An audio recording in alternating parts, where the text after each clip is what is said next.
जय श्री कृष्णा दोस्तों, स्वागत है आप लोगों को फिर से मेरे YouTube चैनल सुख इंटरटेनमेंट कहानी पर। तो दोस्तों, आप लोगों को तो पता ही है कि मैं हर दिन नए-नए पौराणिक कहानी लाता रहता हूँ और आज भी एक पौराणिक कहानी लेकर के आया हूँ दोस्तों। तो कहानी का टॉपिक है शिव जी का सच्चा भक्त कौन है? एक शिव भक्त की कहानी। आइए दोस्तों, इस कहानी को विस्तार से सुनते हैं। कहानी स्टार्ट करने से पहले जो मेरे चैनल पर नए हैं, जितने भी मेरे भाई बहन हैं, कृपया चैनल को सब्सक्राइब जरूर करें और ऐसा पौराणिक कहानी सुनने का आनंद जरूर लें। तो चलिए दोस्तों, कहानी को स्टार्ट करते हैं। एक नगर में भगवान शिव का एक भव्य मंदिर था, जहां हर वर्ष दूर दूर से भक्तजन शिव जी के दर्शन के लिए आते रहते थे। श्रावण का महीना था।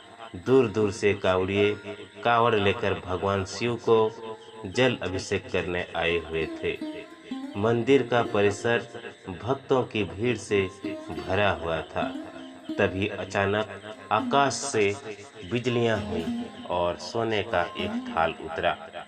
उसी के साथ एक भविष्यवाणी हुई कि जो कोई भगवान शंकर का सच्चा भक्त और प्रेमी होगा, उसी को यह थाल मिलेगा।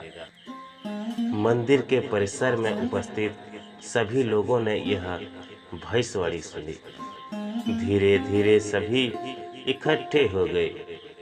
जो लोग मंदिर की व्यवस्था देखते थे, उन्हें तो पूरा विश्वास था कि यह थाल हमें मिलेगा। इसलिए वे सबसे आगे जाकर खड़े हो गए। सबसे पहले एक पंडित जी आए और बोले, देखिए, मैं प्रतिदिन महादेव का अभिषेक करता हूँ, अतः मैं ही भोलेनाथ का सबसे निकटवर्ती प्रेमी और भक्त हूँ, इसलिए थाल मुझे मिलना चाहिए। इतना कहकर पंडित ने थाल उठाया। जैसे ही पंडित ने थाल उठाया, थाल पीतल का हो गया। यह देखकर पंडित जी बड़े लज्जित हुए। उन्होंने थाल यथा स्थान पर रखा और वहां से निकल गए। इसी प्रकार वहां उपस्थित सभी पंडितों ने खुद को आजमाया, लेकिन शायद उनमें से कोई भी सच्चा भक्त नहीं था। उन्हें भी थाल यथा स्थान पर रखकर चले जाना पड़ा। इसके बाद उस नगर के राजा का आगमन हुआ। राजा साहब आगे आए और बोले, मैंने महादेव के मंदिर में बड़ी भारी दान दक्षिणा दी है, इसलिए यह थाल मुझे मिलना चाहिए। इतना कहकर राजा साहब आगे बढ़े और थाल उठाया। जैसे ही राजा ने थाल उठाया, थाल तांबे का हो गया। यह देखकर महाराज भी लज्जित हुए और थाल यथा स्थान पर रखकर एक तरफ खड़े हो गए। इसके बाद इसी तरह एक से बढ़कर एक दानी महात्मा और भक्त पधारे और थाल उठाया, लेकिन किसी के हाथ में कुछ और किसी के हाथ में कुछ हो गया, लेकिन सोने का नहीं रहा। तब लोगों को पता चला कि हम में से कोई भी महादेव का सच्चा भक्त नहीं है। उसी समय एक किसान का आगमन हुआ। वो बेचारा महीनों बाद आज चतुर्मास के सोमवार के शुभ अवसर पर शिव जी के दर्शन करने आया था। गरीब और गृहस्थी के बोझ तले दबा दिन रात खेतों में मेहनत मजदूरी करके अपना और अपने परिवार का गुजारा करता था। अभी रास्ते में आ ही रहा था कि कोई भिखारी मिल गया और कुछ खाने को मांगने लगा। इस किसान को दया आ गई। अपने खाने के लिए जो खाना लाया था, वो उसने उस भिखारी को दे दिया। थाल के बारे में इसने भी सुना था, लेकिन इसने उस ओर कोई ध्यान नहीं दिया। सीधा मंदिर में गया और महादेव का पूजा करके बाहर आ गया। परिक्रमा करके जाने को हुआ, तभी पीछे से एक व्यक्ति बोला, भाई तुम भी थाल को उठाकर देख लो, हो सकता है तुम ही वह सच्चे भक्त हो जिसके लिए यह थाल आया है। किसान को लगा यह व्यक्ति उसका मजाक बना रहा है। किसान ने हंसते हुए कहा, भाई मैं तो कभी कोई पूजा पाठ भी नहीं करता।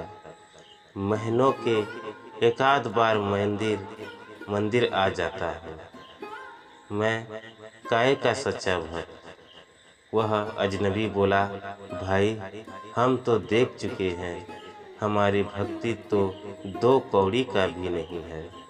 अब तुम भी अपना हाथ लगाकर देख लो, सोने का थाल मिले न मिले, किंतु पता चल जाएगा कि तुम्हारी भक्ति में कितनी सच्चाई है।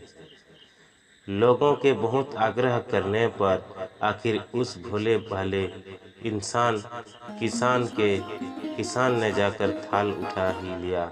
जैसे ही उसने थाल उठाया, लोगों के आश्चर्य का ठिकाना नहीं रहा।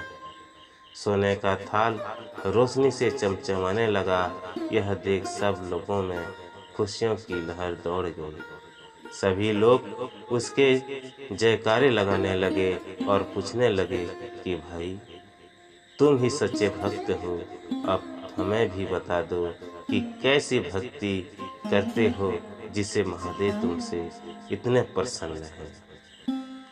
किसान बोला, भाई मैं कोई भक्ति नहीं करता, मैं केवल दिन भर खेतों में काम करता हूँ और थोड़ा समय निकालकर जरूरतमंद लोगों की मदद करता हूँ। इसके अलावा मैं कोई विशेष कार्य नहीं करता। लोग पूछने लगे, तुम लोगों की मदद क्यों करते हो? हंसते हुए किसान बोला, सुकून दूसरों के चेहरे पर मुस्कान देखकर मुझे जो आनंद और खुशी होती है, उसे मैं शब्दों में बयां नहीं कर सकता। शायद यही कारण है कि महादेव मुझसे खुश है। इसलिए हमेशा याद रखें, सत्य कर्म का आरंभ भी आनंद से होता है और अंत भी आनंददायक होता है। दुष्कर्म का आरंभ भी दुख से होता है और अंत भी दुखदायक होता है। आप सैकड़ों मील की यात्रा करके भी दूसरों का दिल दुखाते हैं तो आपकी वह तपस्या, साधना और महादेव का दर्शन धूल के बराबर है। तो ये दोस्तों, ये कहानी आप लोगों को कैसा लगा? अगर ये कहानी अच्छा लगा है तो एक लाइक जरूर करना और कमेंट बॉक्स में हर हर महादेव जरूर लिखना दोस्तों। तो चलिए दोस्तों, इस कहानी में इतना ही। मिलेंगे एक नए मज़ेदार मोरल स्टोरी कहानी पर। तब तक के लिए जय शिव शंकर, जय भोलेनाथ, जय श्री राम, जय हिंद, जय भारत।